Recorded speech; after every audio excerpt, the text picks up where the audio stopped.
The White House has issued a formal national, or a formal threat, I should say, to former National Security Advisor John Bolton to prevent him from publishing his memoir, The Room Where It Happened. Now, in his memoir, we have learned some revelations about what happened behind the scenes in the Trump administration, the fact that there was a quid pro quo in order to coerce the Ukrainian government to announce an investigation into Joe Biden. That was the reason why Donald Trump put a freeze on the congressionally appropriated military funds for Ukraine. We also learned recently that Bolton himself was concerned about some business dealings that Trump may have had with the leader of China and of Turkey.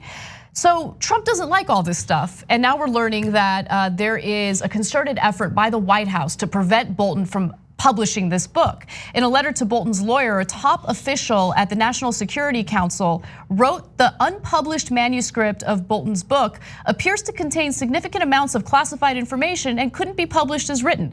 So I want to stop here for a second. Everything is classified. This is how the government works. If something makes anyone look bad in any way, it's classified. No, national security, it's at risk. Not buying it, okay? They don't want this book to be published because it appears that there's some damning information, and Donald Trump is still in the middle of an impeachment process. Yeah, I think that going back for a long time, presidents have been way too self-interested in the way they classify what can't be allowed to leak out and all of that. They'll refuse to answer questions, things like that. But Donald Trump has taken it to a whole nother level. I mean, we've seen that for years now. The way that they responded to the Mueller investigation, the way they responded to the House impeachment inquiry, everything was off limits, everything.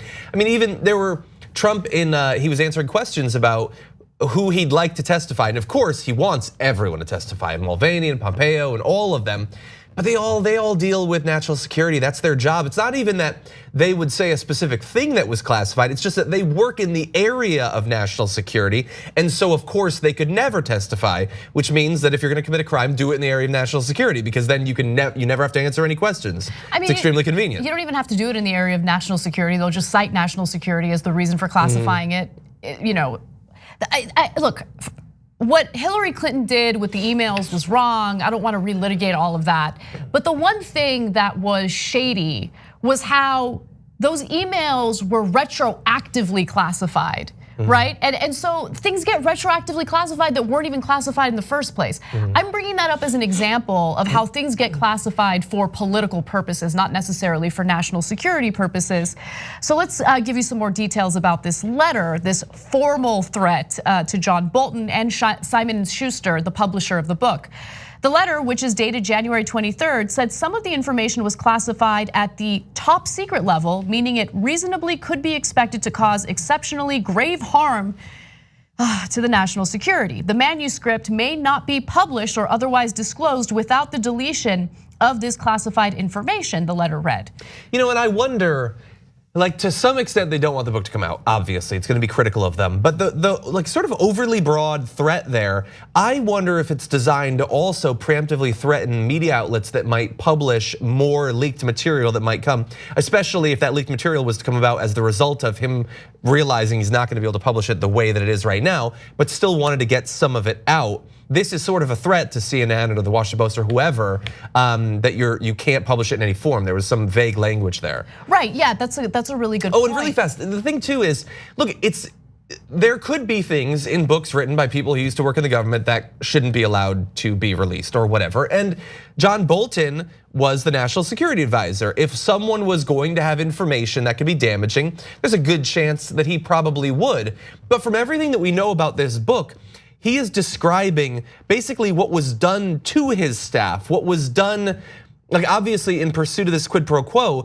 Does he have information about the US-North Korea relations that could be damaging? Yes, is that in the book? It doesn't seem like it. I highly doubt, look, I don't want to give John Bolton too much credit for anything, but I honestly don't believe that John Bolton would take highly classified, top secret material and publish it in his book. I certainly don't think that the publisher, Simon & Schuster, would put themselves on the line by publishing classified material. Make no mistake about it, this is an effort to prevent the public from knowing what happened within the Trump administration, any type of confirmation or reinforcement of the accusations against Donald Trump. That's what this is really about. And to your point about the media, the Trump administration doesn't have a good track record with media. I mean, they consistently threaten members of the press with all sorts of things, including taking away their credentials, preventing them from doing the appropriate reporting. Like, the threats are on tape during press conferences. We showed you a video. Barring them from international trips, they just did that. Right. Threatening to take away the funding of organizations that receive a very small amount of money from the government. And so luckily, we have a good number of free speech activists on the right, like the Ben Shapiros and the Dave Rubins of the world, who are outraged by this, because free they really speech absolutists. Absolutists, exactly. They're really fighting to make sure that John Bolton's able to publish his book. Yeah.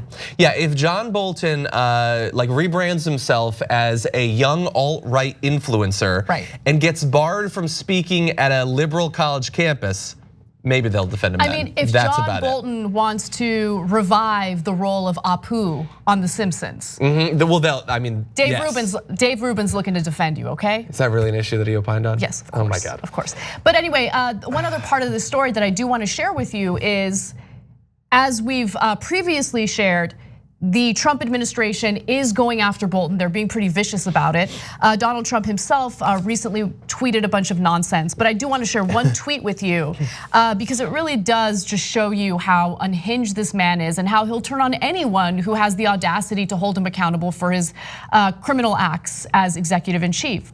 Why didn't John Bolton complain about this nonsense a long time ago when he was very publicly terminated? He said, not that it matters, nothing.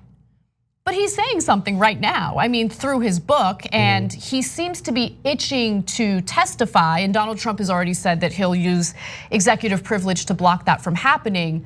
But look, there was an interesting exchange on Fox that I want to just quickly share with you because the commentary here really hits the nail on the head. Take a look.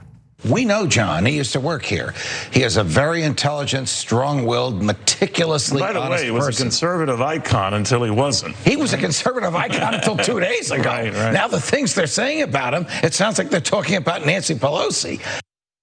I really do respect the fact that Judge Napolitano would like to match his tie to like the graphics package for Fox Business.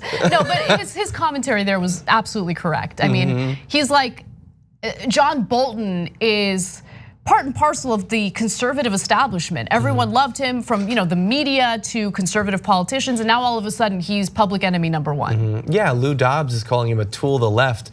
I think it was The Daily Show put together this montage of Lou Dobbs talking about John Bolton.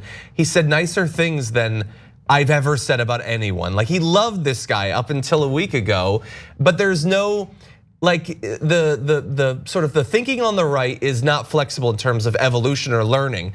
But if they need to conveniently jettison a position, they will do it with, there's no looking back. It's totally comfortable for them. Yeah, exactly. Yeah, Judge Napolitano has been pretty good recently, willing to make himself pretty soon probably in exile from Fox News by criticizing Donald Trump.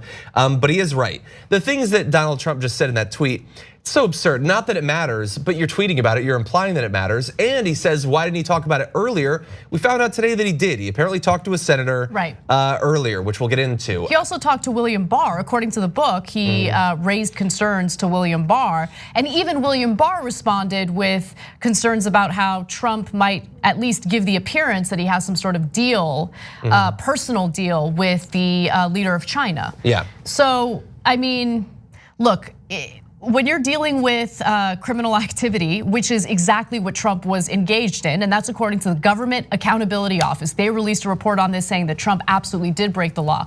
When you're dealing with that, you gotta understand that speaking out is going to lead to backlash and retaliation. So don't roll around in the mud with pigs. Just don't. You're gonna get dirty. But we'll see what happens with this book. The idea of preventing a book from being published is terrifying in a country where we should have freedom of speech. Thanks for watching the Young Turks, really appreciate it. Another way to show support is through YouTube memberships. You'll get to interact with us more. There's live chat emojis, badges. You've got emojis of me, Anna, John, JR. So those are super fun. But you also get playback of our exclusive member-only shows and specials right after they air. So all of that, all you gotta do is click that join button right underneath the video. Thank you.